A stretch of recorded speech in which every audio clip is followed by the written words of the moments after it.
चूरू के गांव पिथीसर में रह रही महविश को पाकिस्तान भेजने की मांग। रहमान की पहली पत्नी ने एसपी से लगाई गुहार।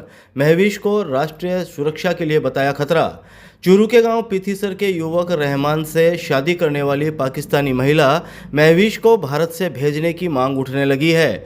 शुक्रवार को अपने बेटे और पिता के साथ एसपी दफ्तर पहुंची रहमान की पहली पत्नी फरीदा ने एसपी से गुहार लगाते हुए महविश को राष्ट्रीय सुरक्षा के लिए खतरा बताया है। पाकिस्तान के लाहौर की रहने वाली 33 वर्षीय महविश ने रहमान से शादी की और फिर जुलाई 2024 में चूरू के गांव पिथीसर आ गई थी। 2 बच्चों के पिता रहमान से शादी करने के बाद से महविश पिथीसर में रह रही है।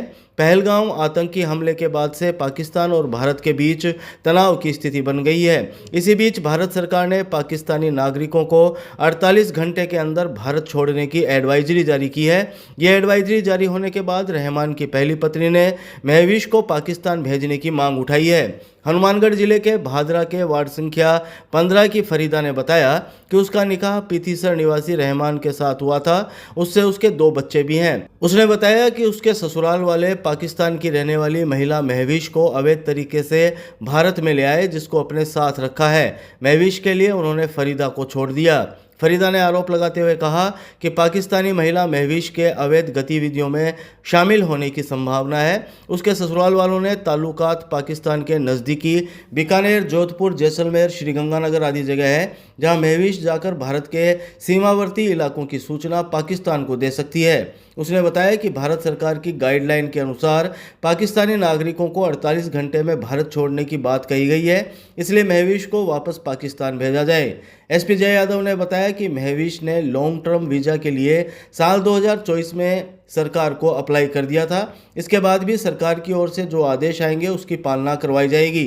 उन्होंने बताया कि टूरिस्ट वीज़ा पर जिले में आए हुए 2 लोगों को वापस पाकिस्तान भेजा गया है। सरकार ने जो पहलगाम में जो अभी अटैक हुआ है, सरकार ने जो नियम लागू किया है कि पाकिस्तान जो भी उनका वीज़ा बैन है और वो यहाँ से जाए 48 घंटों के अंदर, तो पिथीसर गाँव में महविश जो आई हुई है, मैं चाहती हूँ कि वो यहाँ से जाए। मेरी सरकार से विनती है ये कि उनको भेजो यहाँ से, तभी मेरा घर बसेगा, तभी मेरे बच्चों का भविष्य बनेगा। और जब तक नहीं जाएगी तब तक मेरा घर नहीं बसेगा। और उनके साथ जो मिले हुए मेरे ससुराल वाले उनके साथ मिले हुए हैं, तो मैं चाहती हूँ कि उन पर भी कानूनी कार्रवाई होनी चाहिए। मेरे हस्बैंड से मेरा तलाक नहीं हुआ अभी तक, वो बिना तलाक के उन्होंने दूसरी शादी कर ली है पाकिस्तान में लगी। तो मैं भी इसके जाने से मेरा घर बसेगा ना, मेरे बच्चों का भविष्य बनेगा, पढ़ाई लिखाएगा, जो भी है। प्रयास तो बहुत किए थे पर वो लोग माने नहीं। वो पहले मतलब वो बोलते हैं केस उठाओ, ये उठाओ, मतलब डिमांड पे डिमांड करते गए, तभी लेके जाएंगे, ये करेंगे और वो करेंगे। पहले मतलब डिमांड की उन्होंने, हमने डिमांड नहीं मानी होंगी। उन लोगों ने किया है, उन लोगों ने दहेज की मांग की, मेरे को मारा पीटा, फिर उसके बाद मेरा जो भी गहने वगैरह थे उन्होंने अपने पास रख लिए और मेरे को मार पीट के वहाँ से निकाल दिया। मैं अपने घर आके रहने लगी और मेरा जो भी गहना है उनके पास ही है। और उन्होंने फिर मुझको ये जो महिला आई हुई है ना महविश, के चक्कर में बोल के मुझे 3 तलाक फोन पर घर से निकाल दिया बाहर। रतननगर क्षेत्र के गांव में 40 वर्षीय विधवा महिला के साथ छेड़छाड़, बीच बचाव करने आए देवर से मारपीट, महिला थाने में मुकदमा दर्ज। चूरू के रतननगर क्षेत्र में स्थित एक गांव में 40 साल की विधवा महिला के साथ छेड़छाड़ करने का मामला सामने आया है। जब उसके देवर ने बीच बचाव किया तो आरोपियों ने उसके साथ भी मारपीट कर डाली। पीड़ित महिला ने शुक्रवार को चूरू के महिला थाने में 2 नामजद लोगों के खिलाफ मुकदमा दर्ज करवाया है।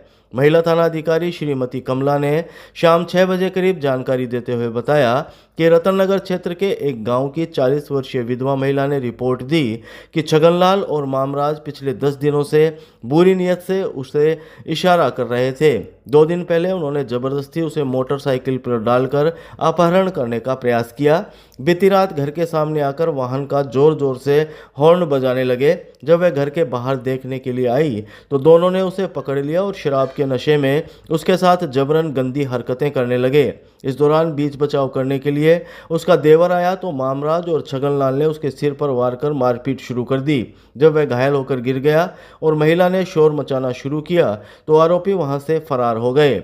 महिला थाना पुलिस ने रिपोर्ट के आधार पर मामराज और छगनलाल के खिलाफ बीएनएस की धाराओं में मुकदमा दर्ज कर लिया है, जिसकी जांच की जा रही है। रहने वाली महिला का किसी गांव की रहने वाली जो महिला है, 40 वर्षीय विधवा महिला है।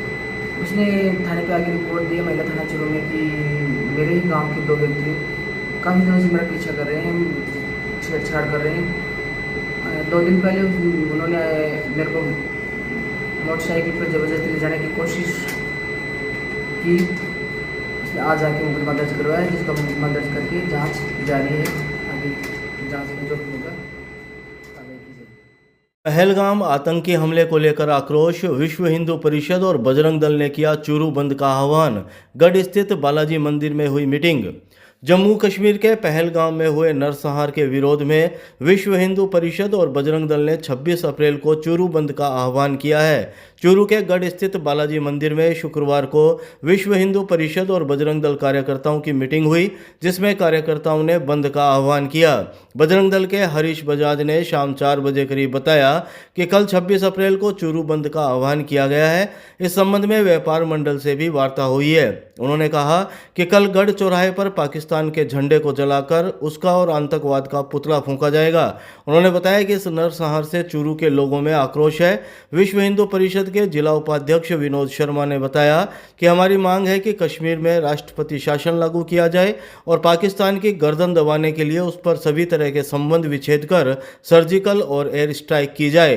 दल प्रखंड चूरू की मीटिंग आज रखी गई और विषय इस बात का है, पहलगाम में जो पर्यटकों की नृशंस हत्या और नरसंहार किया गया है उसके बारे में मीटिंग की गई है कि इस नरसंहार के विरोध में कल दिनांक 26 अप्रैल 2025 को चूरू बंद का आह्वान किया गया है। और इस बारे में हमारी सभी व्यापारियों से यह अपील है कि शांतिपूर्ण बंद में अपना सहयोग देवें और कल सुबह 10 बजे गढ़ चौराहे पर सभी व्यापारी और सभी लोग इकट्ठे होकर पाकिस्तान के झंडा जलाने में और पाकिस्तान का पुतला जलाने में, आतंकवाद का पुतला जलाने में, विरोध प्रदर्शन में अपना भाग लेवें, भागीदारी देवें और बंद में शांतिपूर्ण सहयोग देवें। इसी बारे में आज यह विश्व हिंदू परिषद बजरंग दल प्रखंड चूरू की तरफ से मीटिंग रखी गई है और यह फैसला लिया गया है कि कश्मीर में राष्ट्रपति शासन लागू हो और पाकिस्तान की गर्दन दबाने के लिए जो उनके एक चल रहे हैं, व्यापारिक चल रहा है, उसके बाद राजनीतिक हमारा संबंध है, वो सारा संबंध विच्छेद किया जाए। और इंटरनेशनल बाउंड्री का अभी कोई लॉजिक नहीं है, तो हम ये चाहेंगे कि सर्जिकल स्ट्राइक और एयर स्ट्राइक किया जाए। तभी हमको जो हमारे जो नागरिक शहीद हुए हैं उनकी आत्माओं को सही श्रद्धांजलि होगी। जय हिंद, जय श्री राम। अग्रसेन नगर में बाइक पर संदिग्ध मिले 2 युवकों को पुलिस ने गिरफ्तार कर कोर्ट में किया पेश। चूरू शहर के अग्रसेन नगर में बाइक पर संदिग्ध मिले 2 युवकों को सदर थाना पुलिस ने गिरफ्तार कर लिया। दोनों से पूछताछ करने पर वे पुलिस से ही झगड़ा करने लगे थे। सदर थाने के हेड कांस्टेबल संजय कमांडो ने शुक्रवार दोपहर 12 बजे करीब जानकारी देते हुए बताया कि सदर थाने की टीम बीती रात गश्त कर रही थी, तभी अग्रसेन नगर सर्किल पर एक मोटरसाइकिल पर 2 युवक आते हुए दिखाई दिए, जो पुलिस की गाड़ी को देखते ही मोटरसाइकिल को साइड की गली से भगा कर ले गए। संदिग्ध लगने पर पुलिस ने दोनों का पीछा किया और मोटरसाइकिल रुकवा कर उनसे पूछताछ की तो दोनों आग बबूला हो गए। उन्हें समझाइश की गई, लेकिन इसके बावजूद भी दोनों नहीं माने और पुलिस से झगड़ा करने लगे। इस पर पुलिस ने ओम कॉलोनी निवासी 27 वर्षीय राकेश कुमार सांसी और देपालसर रोड के पास निवासी सोनू नायक को गिरफ्तार कर लिया। उन्होंने बताया कि दोनों आरोपियों को एसडीएम कोर्ट के पेश किया गया है। ये रात को कोई गश्त के दौरान ओम कॉलोनी में गश्त कर रहे थे। दौरान गश्त ये मोटरसाइकिल पर 2 व्यक्ति मिले, जिनका नाम पता पूछा तो एक का नाम राकेश कुमार पुत्र रमेश चंद, दूसरे का नाम सोनू पुत्र रामेश्वर लाल निवासी ओम कॉलोनी मिले, जिनको रात को देर रात घूमने के बारे में पूछा तो बोले घूमेंगे हम, तो पुलिस कौन होती है रोकने वाली, समझाइश करी, बावजूद समझाइश के भी नहीं माने, जिनको संज्ञेय अपराध की रोकथाम है तो धारा 170 BNS में गिरफ्तार किया गया है। एसडीएम साहब के पेश किया जाएगा। गांव मेहरासर में 35 वर्षीय व्यक्ति पर कुत्तों के झुंड ने किया हमला, शरीर पर 20 जगह हुए जख्म, जिला अस्पताल लाया गया। चूरू जिले की सरदार शहर तहसील के गांव मेहरासर में खेत जा रहे 35 वर्षीय युवक पर कुत्तों के झुंड ने हमला कर दिया। इस हमले में युवक की नाक, होठ, हाथ पैर, सिर और जांघ सहित शरीर पर करीब 20 गहरे जख्म हो गए। करीब 6 घंटे तक युवक खेत के रास्ते में लहूलुहान हालत में अचेत पड़ा रहा। घर नहीं लौटने पर परिवार के लोग सुबह खेत में गए, तब रास्ते में युवक अचेत हालत में मिला, जिसको निजी वाहन से चूरू के राजकीय भर्तिया अस्पताल के आपातकालीन वार्ड लाया गया। यहाँ मौजूद डॉक्टर और नर्सिंग स्टाफ ने उसका इलाज शुरू किया है। सूचना के बाद अस्पताल चौकी पुलिस ने मामले की जानकारी जुटाई। अस्पताल चौकी पुलिस से शुक्रवार सुबह 10 बजे करीब मिली जानकारी के मुताबिक अस्पताल में सरदार शहर तहसील के गांव मेहरासर निवासी मोहन ने बताया कि उसका 35 वर्षीय भतीजा माणकचंद दिन में मजदूरी करता है, रात को खेत में सोता है। देर रात 1 बजे करीब घर से खाना खाकर वह खेत जा रहा था, तभी रास्ते में कुत्तों के झुंड ने उस पर हमला कर दिया, जिससे माणकचंद के सिर, मुंह, होठ, नाक सहित हाथ और पैर पर गंभीर जख्म हो गए। माणकचंद कुत्तों के हमले से गंभीर घायल हो गया था, जो खेत के रास्ते पर ही बेहोश हो गया। सुबह देर तक नहीं आने पर परिवार के लोग उसे तलाश करते हुए खेत जा रहे थे, तभी वह रास्ते में खून से लथपथ बेहोश हालत में पड़ा मिला, जिसको निजी वाहन से अस्पताल पहुंचाया गया। यहां युवक का इलाज शुरू किया गया।